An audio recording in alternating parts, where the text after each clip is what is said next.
आज हम चर्चा करने वाले हैं और आपको कथा सुनाने वाले हैं कामिका एकादशी के बारे में, जो कि श्रावण मास के कृष्ण पक्ष में आती है। अब इस एकादशी का फायदा क्या है, इस एकादशी के व्रत करने से आपको क्या क्या फल मिल सकता है और एकादशी का जो व्रत है उसमें आपको क्या क्या करना चाहिए, ये मैं आपको इस वीडियो में बताऊंगा। इससे पहले मैं आगे बढ़ूंगा, आपसे रिक्वेस्ट ये है कि जैसा आपने हमारे सारे वीडियोस को प्यार दिया है, कमेंट किए हैं, उनको लाइक किया और शेयर किया है, वैसे आप इस वीडियो को लाइक कीजिए, शेयर कीजिए और चैनल पे अगर आप नए आए हैं तो इसको सब्सक्राइब कर दीजिए ताकि ज्यादा से ज्यादा लोग इस वीडियो को देख सकें। चलिए शुरू करते हैं और बताते हैं आपको कामिका एकादशी के बारे में। एक बार जब देवशयनी एकादशी की कथा भगवान श्री कृष्ण ने सारे पांडवों को सुनाई, तब अर्जुन ने हाथ जोड़कर उनसे कहा कि देवशयनी एकादशी तो चली गई, आप बताइए कि श्रावण मास की जो पहली एकादशी है वो कौन सी एकादशी है और उसका व्रत करने से फायदा क्या होता है। भगवान श्री कृष्ण ने कहा कि आपको ये जो मैं कथा सुनाने जा रहा हूँ, इसको पितामह ने, यानी कि जो आपके पितामह थे भीष्म थे, उन्होंने श्री नारद जी के कहने पर उनको सुनाई थी। एक समय की बात है जब नारद जी सारे लोकों में विचरण करते हुए घूमते हुए पृथ्वी लोक पर आए, तो उन्होंने पितामह से भेंट की और पितामह से उन्होंने पूछा कि आप कृपया करके मुझे श्रावण मास में आने वाली जो कृष्ण पक्ष की एकादशी है उनके बारे में बताइए, उसकी कथा के बारे में बताइए। तब पितामह प्रसन्न हो गए और पितामह ने नारद जी से कहा कि आपने जिस एकादशी के बारे में पूछा है उसका विस्तार मैं आपको बताऊंगा और उसके विस्तार से, उसकी कथा से संसार का कल्याण हो जाता है। जो मनुष्य इस एकादशी को, जिसका नाम है कामिका एकादशी, इसके व्रत करते हैं, उनको वाजपेयी व्रत का जो है फल मिलता है।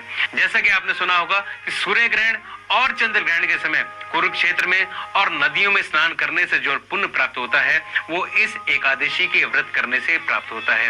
रत्न जड़ित श्रृंगार किया हुआ बछड़ा किसी को दान करने से जो पुण्य प्राप्त होता है वो इस व्रत को करने से पुण्य आपको प्राप्त होता है।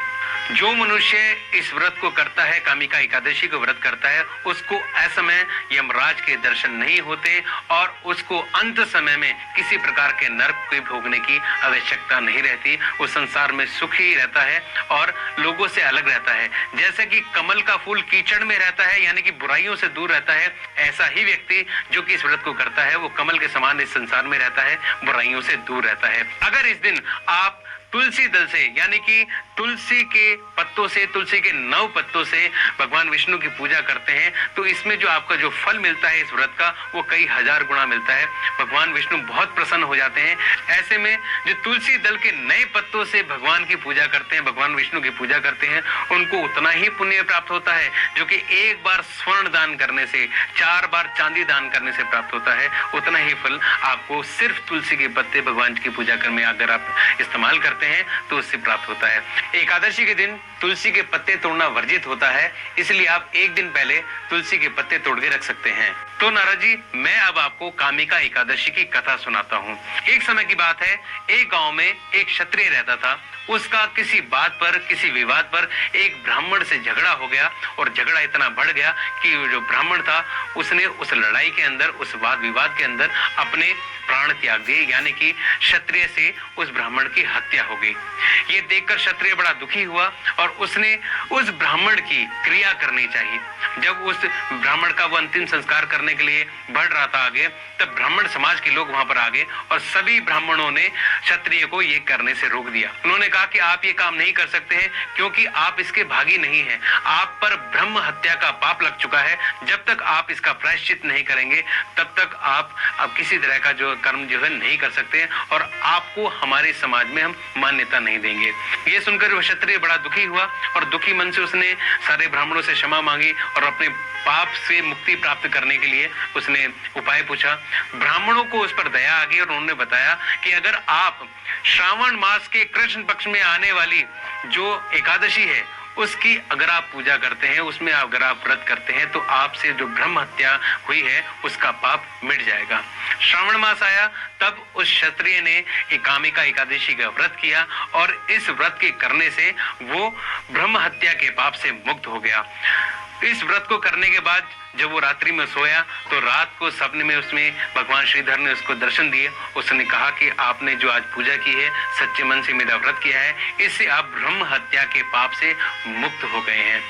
पितामह ने नारद जी से कहा कि नारद जी, ये व्रत करने से बड़े बड़े पाप नष्ट हो जाते हैं, ब्रह्म हत्या के पाप से जो लोग हैं वो मुक्त हो जाते हैं, उनके जो पाप हैं वो शांत हो जाते हैं और भगवान विष्णु की कृपा उन पे बनी रहती है। मित्रों, ये थी कथा कामिका एकादशी के बारे में। जैसा कि मैं अपने हर एकादशी की वीडियो में बताता हूं कि आपको जो एकादशी के व्रतों की तैयारी करनी है वो एक दिन पहले से ही शुरू कर देनी है, यानी कि दशमी के दिन से ही आप जो है हो सके तो अनाहार रहें, यानी कि शाम का खाना ना खाएं। अगर आप खा ही रहे हैं तो उसमें कोई तामसी चीज ना खाएं, मन को शुद्ध रखें और सुबह अगले दिन एकादशी को उठें, स्नान आदि करें और सब तरह की सफाई करने के बाद भगवान विष्णु की सब तरह की पूजा का सामान आप जो है एकत्र करने के बाद आप उनकी पूजा करें, तुलसी दल से पूजा करें। श्रावण का मास चल रहा है तो आप प्रथम मंदिर जाके भगवान भोलेनाथ पे जल पे चढ़ा सकते हैं। उसके बाद आप भगवान विष्णु की पूजा करें, उनको आप मनाएं, उनको जो चीजें पसंद है वो आप उनको अर्पित करें और संकल्प लें कि आप ये व्रत करने वाले हैं और इसमें भगवान आपकी सहायता करे। इसके बाद दोस्तों सारे दिन आपको भगवान विष्णु को याद करना है, सबसे प्रेम से बात करना है और अगले दिन द्वादशी के दिन जो है आपको पुनः उसी तरह से स्नान आदि करके भगवान की पूजा करके मंदिर जाके शिव जी को जल चढ़ा के भगवान की पूजा करने के बाद आप ब्राह्मणों को और गरीबों को दान करने के बाद इस व्रत का पारायण कर सकते हैं और व्रत खोलने के बाद आप भगवान का धन्यवाद करें कि उन्होंने आप पे कृपा करी और आप ये व्रत कर पाए।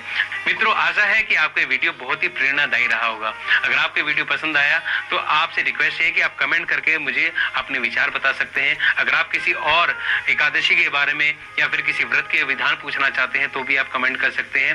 अगर आप हमसे हमारे सोशल मीडिया अकाउंट से जुड़ना चाहते हैं तो उसका लिंक मैंने डिस्क्रिप्शन में दे दिया है, वहां से आप हमारे इंस्टाग्राम और फेसबुक पेज पर जा सकते हैं। दोस्तों, इस वीडियो को ज्यादा से ज्यादा फैलाएं ताकि ज्यादा से ज्यादा लोग इस वीडियो को देखें और इस वीडियो से लाभ प्राप्त कर सकें। अगर आप